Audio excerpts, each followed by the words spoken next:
This is the second in our minor pentatonic scale lesson series. In this lesson, we're actually going to get away from the caged box patterns and work more laterally on the fretboard. So we're going to move up and down each string, one string at a time, and then pairs of 2 strings, and then pairs of 3 strings. And what we're going to be doing is just taking the idea of this scale and working it in a way that you can be a little bit more musical in terms of lateral movement, but also it tends to break up the ideas that you have and gives you new ways of seeing how this stuff lays out on the fretboard, which hopefully gives you new ways of playing music with the scale. If you look in the video description below, you're going to find links to the printable PDF for this lesson, as well as links to other lessons in this series and backing tracks that we use. Last but not least, don't forget to subscribe, hit the notification bell, maybe give us a thumbs up if you really like the lesson. And every Wednesday night, we do a live version of this lesson. So if you have questions or you want to see some of the additional content I put for the live viewers, come check it out. I'll post a link below this video. If it's after the date of the live stream, we'll still have the video up and you can watch what we did.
We're going to start by looking at the scale as it moves up one string at a time. One of the reasons for this is just to get used to the actual landscape of the scale, knowing the distances between the notes and also knowing the identities of those notes relative to the root. So if we start on the E string and we're in E minor pentatonic, we're going to go root, minor third, fourth, fifth, minor 7, root, and then it continues up the fretboard, minor third, fourth, fifth, minor 7. If you get used to this idea that, from the root to the minor third, it's basically like a 1, 2, 3, 4 fret distance. If you go the minor third to the fourth is a whole step, fourth to the fifth is a whole step, the fifth to the minor 7 is a 4 fret, or basically a minor third, same as root to minor third. And then minor 7 back to the root is a whole step. You'll actually start seeing this a little bit easier. If we were to start on the root on the next string, the root is actually on the 5th fret on the B string. Root, minor third up to the minor third, whole step to 4, whole step to 5, minor third up to minor 7.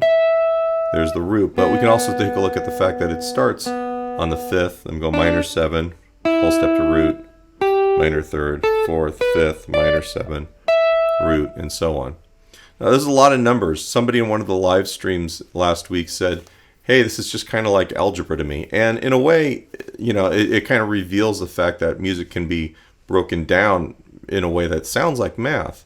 But if we kind of take a look at this a little bit more analytically, get used to knowing where those notes are and what they sound like, we can forget about all this stuff and play more naturally. So there's a little bit of a sacrifice of the learning at this point because it is kind of dry, but it's really worth it in the long run. The third string starts on the minor third, so we go whole step to 4, whole step to 5. We're taking a minor third jump, or a step and a half up to minor 7. There's the root, up to minor third, 4th, 5th, minor 7, root. Right. The fourth string, minor 7 to root, minor third, 4th, 5th. There's minor 7 at the 12th fret, root, minor third, 4th, 5th. The fifth string starts on the 4th note, so 4, 5, minor 7, root, minor 3, 4, 5, minor 7, root. Get sloppy. And then the sixth string is the same as the first string. Minor third, I can play both at the same time, right? So root, minor third, 4th, 5th, minor 7, root, minor 3rd, 4th, 5th, minor 7 all the way up there. It's kind of nice because if you get used to playing a phrase here, you can play the same thing on the 6th string. This is all about getting used to seeing where stuff lays out on the fretboard and where it duplicates. Because the reality is a pentatonic scale only has 5 notes. And it just repeats a zillion times across the fretboard. So in order to navigate it in a way where you're not trapped into the regular, caged box patterns, we want to look at this a little bit more laterally. So that's the first thing. So I can play an idea.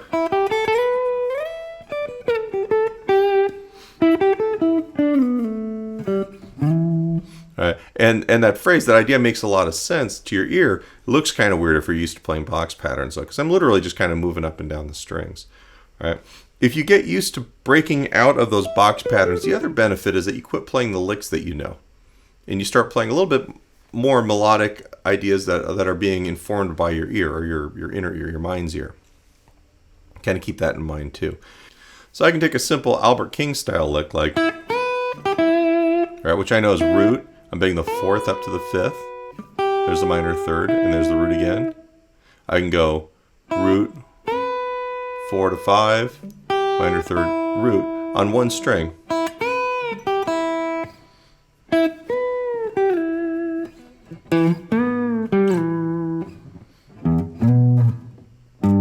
I had to think for a second there.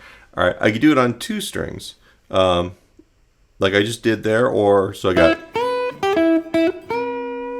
A little hard to get that bend.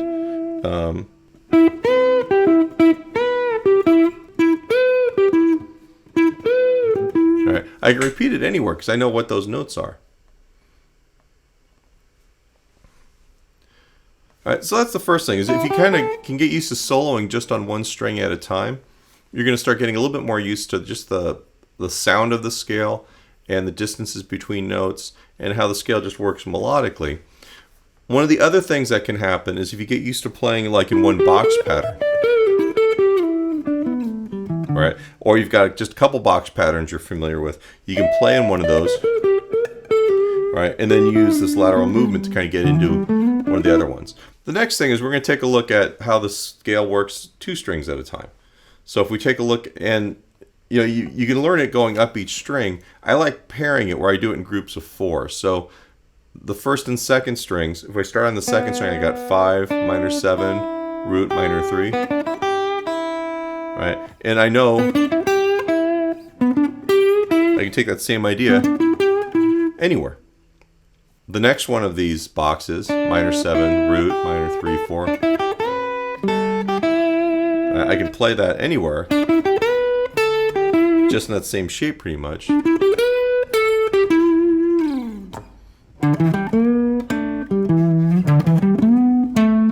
So any lick that I know in that position, I can play anywhere else on the fretboard now. All right, same thing here.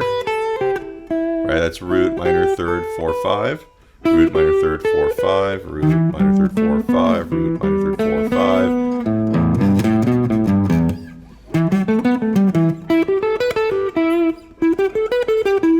And so on.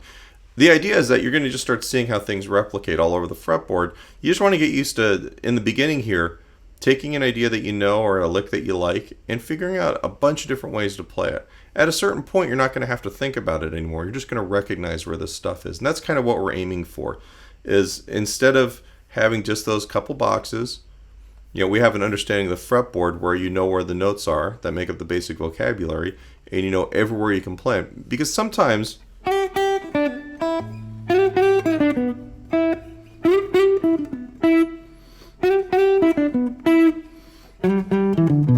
where you play it actually gives you the sound you want. Do you want it brighter? Do you want it darker? This gives you some more options for timbre as well as articulation. Learning it 2 notes at a time also gives you the ability to move up the fretboard sequentially.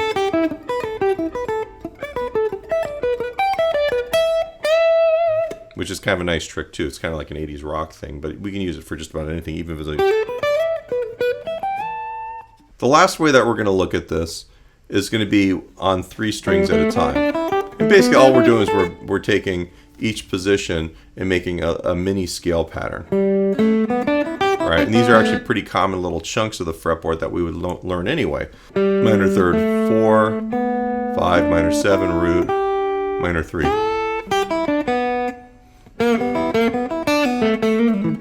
Little blues scale note there. I could, with the bend, it's a little tricky, but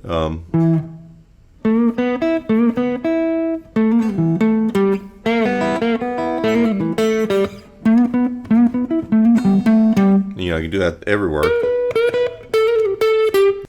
Doing the 3 adjoining strings gives us a little bit more of the scale in a vertical way. It makes it a little bit more active for you, but it doesn't give you the whole scale pattern. And it also makes it easier to look at how you're going to move